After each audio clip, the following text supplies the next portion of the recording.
Now the trick is to figure out where to stand so that I don't stand in front of my presentation, right? The green screen.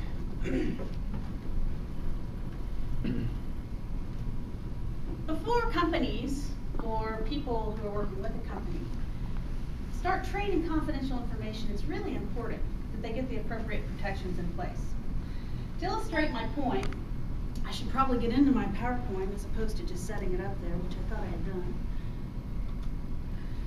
To illustrate my point, I provided you with this cartoon. And one caveman says to the other, sure, I came up with fire and the wheel, but you're only as good as your last idea. I might add to that, as long as you protect it with a non-disclosure agreement or something that keeps your confidential information your own.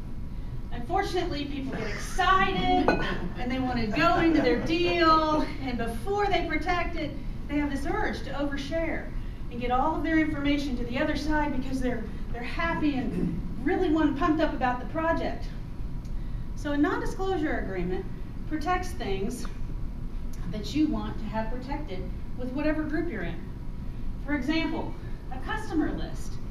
Before you give your customer list to that vendor to make sure that they mine all of your data and pair it with something else and come up with this fantastic marketing product for you, you have to make sure that you protect it with things like a non-disclosure agreement. Otherwise, the vendor ends up with a new asset and starts selling your names or using your names much to the dismay of your clients or your customers. A non-disclosure agreement also protects things like a manufacturing process. So if you work with any particular vendor in this line of production to improve your process, and to do so, you explain your process to them. Again, unless they know that it's confidential, it's not necessarily protected. And it's out there, and they can use it, they can market it, they can misappropriate it. Also, if you have a situation which is a data set, for example, and you are the guy that's figured out how to find the needle in the haystack in the middle of all of that source code, and you don't protect it, and you put it out there, chances are whoever you're working with is going to take that information and use it for their own benefit. It's business, right? So how do you keep what's confidential confidential? How is it that you define confidential so that you can keep your information yours, your proprietary information? Well, I would propose that you start with a contract, and you start with a contract early, and the contract is called a non-disclosure agreement.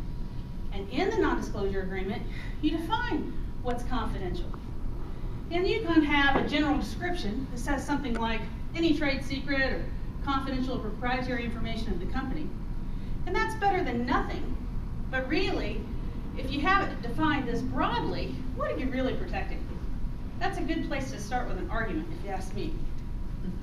So maybe to define your confidential information, you attach a laundry list of items that you intend to keep confidential, and then you put it on your non-disclosure agreement. That's a good method too, and it also helps because you have a specifically protected list of information, and people tend to protect things that they know specifically that they're supposed to protect. However, sometimes it gets in the way of things that haven't yet been created. And so if you're working on a deal and creating something new, this method might not be the best for you. Okay, so perhaps you just label everything you exchange as confidential before you exchange it. Well, the cartoon I've used to illustrate my point here, the man says to the girl, yeah, it's a book, sweetie, it doesn't have any RAM. In that situation where you're exchanging confidential information, the problem with having lots of documents and marking them all confidential is not everything is conducive to being marked confidential or having that particular item listed on it. So what a good lawyer will do for you is combine all of these three and say everything on the attached exhibit, anything specifically marked, and any information of the company that's treated by the company as confidential.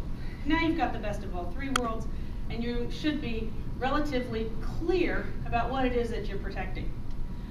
Other things that you want to make sure that are in your non-disclosure agreement are an exclusion clause. Especially if you're the recipient of one of these things, you want to make sure that you're not required to keep something that's already in the public domain confidential. Everybody else can talk about it. You ought to be able to talk about it too. As long as people know that restrictions apply when they're working with your products, when they're working with your information, then they have a reason to protect it. Obviously, the more people involved in the thing, the less opportunity your particular proprietary information has to be protected. And so what happens is, if you get the lawyer involved after you've already traded all this information, or it's already been exchanged and it's out there, the lawyer's going to start writing that memo that covers their backside for against malpractice and try and clawing back all of your information so that it remains confidential. So what happens to your deal at this point? Well, I would suggest that it will blow up because it's been way too late. And with power, I tell you that unless you get somebody involved early or you make sure that you have your protections in place, your information might get misappropriated and you'll have absolutely no recourse. Thanks a lot.